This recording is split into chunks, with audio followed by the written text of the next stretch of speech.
ಇವತ್ತೇನು ಗ್ಯಾಸ್ ಬೆಲೆ ಜಾಸ್ತಿ ಇರೋದು ಬೇರೆ ಸಿಗ್ತಾ ಇಲ್ಲ, ಎಲ್ಲ ಜನರಿಗೆ ಸಾರ್ವಜನಿಕರಿಗೆಲ್ಲ ತೊಂದರೆ ಆಗ್ತಾ ಇದೆ. ಇದು ಎಂಪಿಗಳು ನಾನು ನಿನ್ನೆನೂ ಹೇಳಿದ್ದೀನಿ, ಮೊನ್ನೆನೂ ಹೇಳಿದ್ದೀನಿ, ಯಾರು ಮಾತಾಡ್ತಾರೆ. ಇವತ್ತು ಅವ್ರಿಗೆಲ್ಲ ಒದಗಿಸ್ಕೊಡ್ಬೇಕು. ಇಲ್ಲ ಗ್ಯಾಸು ಹಳ್ಳಿಗಳಿಂದ ಏನು ನಮ್ಮ ರೈತರಿಗೆ ಅಟ್ಲೀಸ್ಟ್ ಗ್ಯಾಸ್ಗೆ ಆಲ್ಟರ್ನೇಟಿವ್ ಬೇಕಾದ್ರೆ ಸೌದೆಗಳಿಗೆ ಮಾಡಲಿ ಅಂತ ಹೇಳಬೇಕು. ಕೋರ್ಟ್ಗಳಿಗೂ ಪರ್ಮಿಷನ್ ಕೊಡಬೇಕು ಸೌದೆಗಳಿಗೆ. ಇವರು ಸೌದೆ ಮಾಡಬಾರ್ದು ಅಂತೇಳಿ ಸೌದೆ ಮುಕ್ತ ಅಂತೇಳಿ ಇದೇ ತೀರ್ಮಾನ ಮಾಡೋದು. ಇವ್ರ ಕೈಲಿ ನನಗೆ ಯಾವ ಕಾರಣಕ್ಕೂ ಗ್ಯಾಸು ಮಾಡೋಣ, ಪೆಟ್ರೋಲ್ ಡೀಸೆಲ್ ಬೆಲೆ ಎಲ್ಲ ಜಾಸ್ತಿ ಆಗ್ತಾ ಇದೆ, ಎಲ್ಲ ಪದಾರ್ಥಗಳ ಬೆಲೆ ಜಾಸ್ತಿ ಆಗ್ತಾ ಇದೆ, ಜನ ಪರದಾಡ್ತಾ ಇದ್ದಾರೆ. ಸೊ ಇದಕ್ಕೆ ಸರ್ಕಾರನ ರೆಸ್ಪಾನ್ಸಿಬಲ್. ನಾವು ಸ್ಟೇಟ್ ಗೌರ್ಮೆಂಟ್ ಏನು ಮಾಡೋಕ್ಕಾಗಲ್ಲ.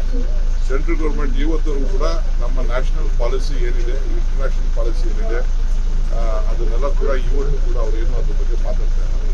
ಸೊ ಬೇರೆ ಬೇರೆ ವಿಚಾರಕ್ಕೆ ಎಂಪಿಗಳು ಮಾತಾಡ್ತಾ ಇದ್ದಾರಲ್ಲ, ದಯವಿಟ್ಟು ಮೊದಲು ಪಾರ್ಲಿಮೆಂಟಲ್ಲಿ ಮಾತಾಡಿ ನಮ್ಮ ರಾಜ್ಯಕ್ಕೆ ನ್ಯಾಯ ಒದಗಿಸುವಂಥ ಕೆಲಸ ಮಾಡಬೇಕು.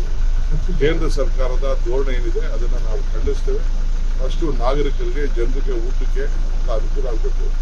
ಮುಂದಕ್ಕೆ ಯಾವ ಸ್ಥಿತಿ ಬರ್ತದೋ, ಈಗಾಗಲೇ ಸುಮಾರು ಗ್ಯಾಸಲ್ಲಿ ಓಡಾಡ್ತಾ ಇರುವಂಥ ವೆಹಿಕಲ್ಗಳು ಕೂಡ ಈಗಾಗಲೇ ನಿಲ್ಲಿಸಿದ್ದಾರೆ, ಗ್ಯಾಸ್ ವೆಹಿಕಲ್ ಕೂಡ ನಿಲ್ಲಿಸಿದ್ದಾರೆ. ಇವೆಲ್ಲ ಸಮಸ್ಯೆ ಆಗ್ತಾಯಿದೆ. ಸೊ ಅದಕ್ಕೆ ಸದ್ಯದಲ್ಲೇ ನಾವು ಇವತ್ತು ಕ್ಯಾಬಿನೆಟ್ ಇದೆ, ಕ್ಯಾಬಿನೆಟಲ್ಲಿ ಈ ವಿಚಾರನ ದೀರ್ಘವಾಗಿ ಚರ್ಚೆ